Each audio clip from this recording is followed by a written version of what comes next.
नमस्कार साथियों, स्वागत है आप सभी का सत्यमेव विजयते के आज के इस मंच में। आज मैं एक ऐसे प्रकरण को लेकर आपके समक्ष उपस्थित हुआ हूं जिसे देखकर और सुनकर आप आश्चर्यचकित होंगे। और मैं ये दावे के साथ कहता हूं कि नैनीताल जनपद के पत्रकार इस मुद्दे को देखकर अपना सर खुजलाएंगे कि आखिरकार हमारे समक्ष से यह जानकारी आज तक क्यों नहीं आई। इस जानकारी को किसने छिपाया आपसे, क्यों नहीं आई, क्या कारण रहा, और साथ ही साथ इस पूरे प्रकरण पर हमारे एसएसपी नैनीताल महोदय की कार्यशैली पर भी गंभीर प्रश्न चिन्ह खड़े उठते हैं। साथियों, मामला है पूर्व थानाध्यक्ष चोरगलिया राजेश जोशी के संबंध में। फिलहाल इन्हें लाइन हाजिर कर दिया गया है। क्या है मामला और क्या है हमारे सुलगते हुए सवाल, जो सवाल एसएसपी नैनीताल महोदय पर खड़े होते हैं।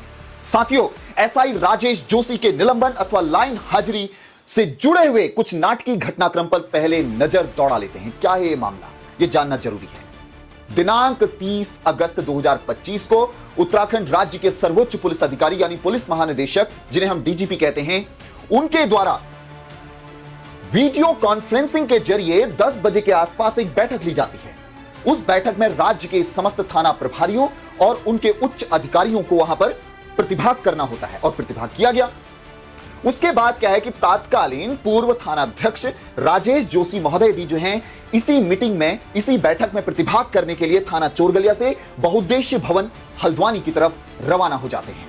इसके बाद क्या होता है, मैं सवाल पूछ रहा हूं अब एसएसपी महोदय से। एसएसपी महोदय स्पष्ट कर सकते हैं इस बात का, पुष्टि कर सकते हैं इस बात की, क्या इस बैठक में तात्कालीन थानाध्यक्ष राजेश जोशी से एक विभागीय ऐप के बारे में सवाल पूछा गया था? बताइए जरा। क्या संतोषजनक उत्तर एवं कार्रवाई न मिलने पर श्रीमान डीजीपी महोदय यानी पुलिस महानिदेशक महोदय द्वारा बैठक में ही एसएसपी नैनीताल महोदय को मौखिक आदेश दिया गया कि राजेश जोशी को निलंबित कर दिया जाए? बताइए एसएसपी महोदय, क्या ऐसा हुआ था? अगर हुआ था तो बताइए। इसके बाद जो है साथियों, घटनाक्रम में नाटकीय मोड़ आता है। वहां मौखिक आदेश मिलते हैं डीजीपी साहब के। यहां पर एसएसपी महोदय क्या करते हैं देखिए।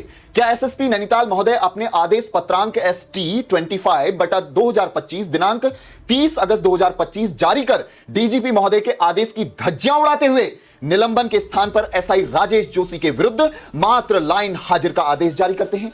यह सवाल है मेरा। एसएसपी नैनीताल महोदय स्पष्ट कीजिए। इसके बाद इस घटनाक्रम से जुड़े प्रश्न निकलते हैं। जाहिर है इन प्रश्नों का उत्तर जो है एसएसपी नैनीताल महोदय बेहतर तरीके से जनता के समक्ष रख सकते हैं और अपना एक 4K में वीडियो लॉन्च करके पत्रकारों के साथ साथ पूरे प्रदेश को इस मामले की सच्चाई बता सकते हैं। मैं आशा करता हूं कि मुख्यमंत्री महोदय पुष्कर सिंह धामी जी को भी सच्चाई बता सकते हैं और यह बतानी ही पड़ेगी एसएसपी महोदय। अगर वर्चुअल मीटिंग में श्रीमान डीजीपी महोदय ने एसआई राजेश जोशी को सस्पेंड करने के लिए आदेशित किया तो एसएसपी महोदय आपके द्वारा मात्र लाइन हाजिर ही किस कारण से किया गया? क्या कोई दबाव था आपके ऊपर? क्या किसी नेता का फोन आया या मुख्यमंत्री कार्यालय से फोन आया? कहां से आया? उस बारे में भी हम पूरी बात डिटेल करने वाले हैं, धीरे धीरे आगे बढ़ रहे हैं। क्या इस प्रकरण में आपके द्वारा अपने से वरिष्ठ अधिकारियों के आदेश की अवहेलना नहीं की गई? अगर डीजीपी साहब ने मौखिक आदेश दिया तो आपने प्रदेश के सर्वोच्च पुलिस अधिकारी के आदेश की अवहेलना कैसे कर दी? बताइए मुझे आप। साथियों, श्री राजेश जोशी जब श्रीमान डीजीपी महोदय की वर्चुअल बैठक में भाग लेने दिनांक 30 अगस्त को थाना चोरगलिया से जीडी नंबर 24 समय 10:12 रवाना होकर गए थे, तो वे बैठक में डीजीपी महोदय के मौखिक निलंबन आदेश के बाद अग्रिम आदेश तक थाने वापस क्यों नहीं आए? क्या कर रहे थे 30 तारीख वहां पर? क्यों नहीं आए? ये क्या करते हैं? ये सीधे दिनांक 31 अगस्त को अपने लिपिक को कॉल करते हैं और कॉल करके एसएसपी महोदय के लाइन हाजिर के आदेश पर दूरभाष से अपनी रवानगी पुलिस लाइन करा दी जाती है। क्या चल रहा है ये? अब इसमें सवाल ये बनता है एसएसपी महोदय से, एसएसपी महोदय, मैं पहली बात ये जानना चाहूंगा आपसे, अगर आपको लगता है कि जो फैक्ट मैंने रखे हैं उन फैक्ट की पुष्टि आप स्वयं कर सकते हैं। आप जो हैं 30 अगस्त की जीडी नंबर 24 समय 10:12 इसकी पुष्टि कीजिए और 31 अगस्त की जीडी रपट नंबर 28 समय 12:52 को भी चेक कर लेना भैया। ये सही है या गलत है? जनता को भी पता चले, मुझे भी पता चले, पूरे प्रदेश को पता चले। अब क्या एसएसपी महोदय राजेश जोशी को लाइन हाजिर से इतर 30 अगस्त की मीटिंग के बाद थाने वापस ना आकर 31 अगस्त को दिन में दूरभाष से रवानगी करने पर एक दिन थाने में न रहने के कारण क्या राजेश जोशी महोदय का वेतन काटेंगे या फिर उनके खिलाफ कोई विभागीय कार्रवाई भी होगी? आखिरकार ये क्या चल रहा है एसएसपी महोदय, क्या चल रहा है? मैं पूछना चाहता हूं, क्या एसएसपी महोदय राजेश जोशी को लाइन हाजिर से इतर कुछ और नहीं कर सकते थे जो डीजीपी महोदय ने बोला था? क्या चल रहा है ये? दूसरी बात इसमें निकल कर आती है, इस मामले को आज तक छिपाया क्यों गया है? पत्रकारों को क्यों नहीं बताया गया?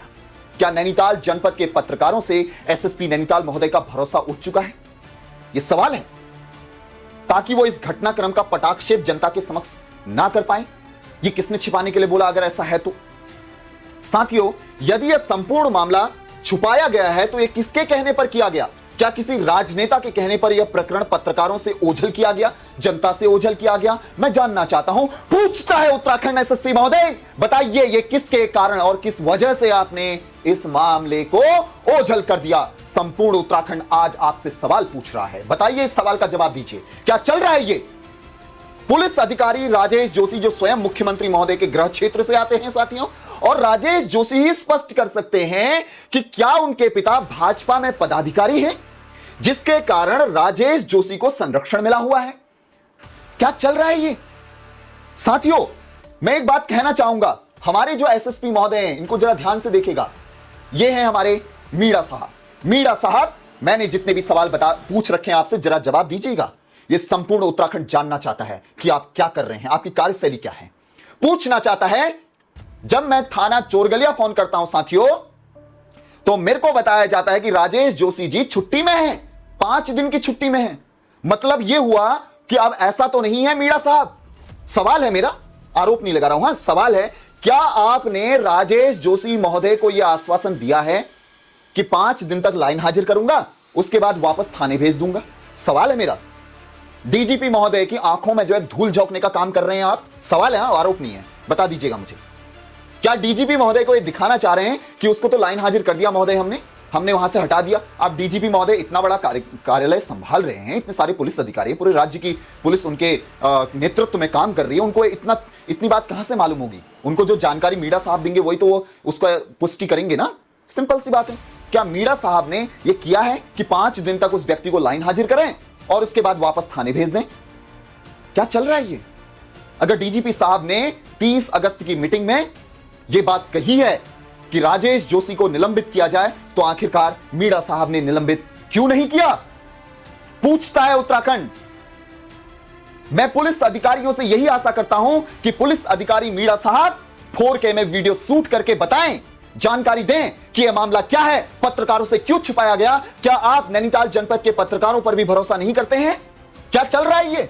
लाइन हाजिर किया तो क्यों किया? क्या प्रकरण है? क्योंकि इस पुलिस अधिकारी के खिलाफ तमाम शिकायतें आपके पास भी आई और हमारे डीजीपी साहब के पास भी गई भी हैं, लेकिन आप इसको लाइन हाजिर करते हैं और बताया जाता है कि वीसी में, यानी वीडियो कॉन्फ्रेंसिंग की बैठक जो हुई थी वहां पर आपकी 30 अगस्त को, वहां पर आदेश दिया था कि इसको सस्पेंड कर दिया जाए। क्या चल रहा है ये समस्त प्रकरण 4K वीडियो में शूट कर दिए जाने चाहिए एसएसपी महोदय, और आ जाना चाहिए या लिखित आदेश दें कि ये क्या हुआ है, क्योंकि पूरा का पूरा उत्तराखंड जानना चाहता है कि आखिरकार ये मामला मीडिया से ओझल क्यों किया गया। क्या ये जानकारी गलत है? मेरे सवाल है, मैं आरोप नहीं लगा रहा हूं। ये पूरा प्रकरण अगर सही है तो उसके बारे में भी बताएं, अगर ये पूरा प्रकरण गलत है तो उसके बारे में बताएं, ताकि जनता अवेयर हो कि भैया ये पूरा प्रकरण गलत है, और वो जीडी नंबर भी निकालें, अन्यथा मैं निकाल के दे दूंगा। फिर ध्यान रखना इस चीज का, यहीं पर इसी बोर्ड में चस्पा कर दूंगा उस जीडी को मैं पूरा।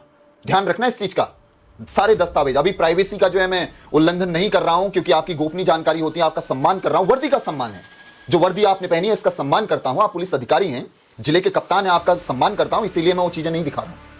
अगर दिखा दिया तो पोल पट्टी खुल जाएगी, इसलिए महोदय जानकारी दीजिए और जो आपको आदेश दिया है उस आदेश का पालन कीजिए, अगर दिया है तो। अन्यथा पूछता है संपूर्ण उत्तराखंड, आखिरकार नैनीताल जनपद में कानून व्यवस्था है या नहीं है? क्या चल रहा है ये उत्तराखंड में?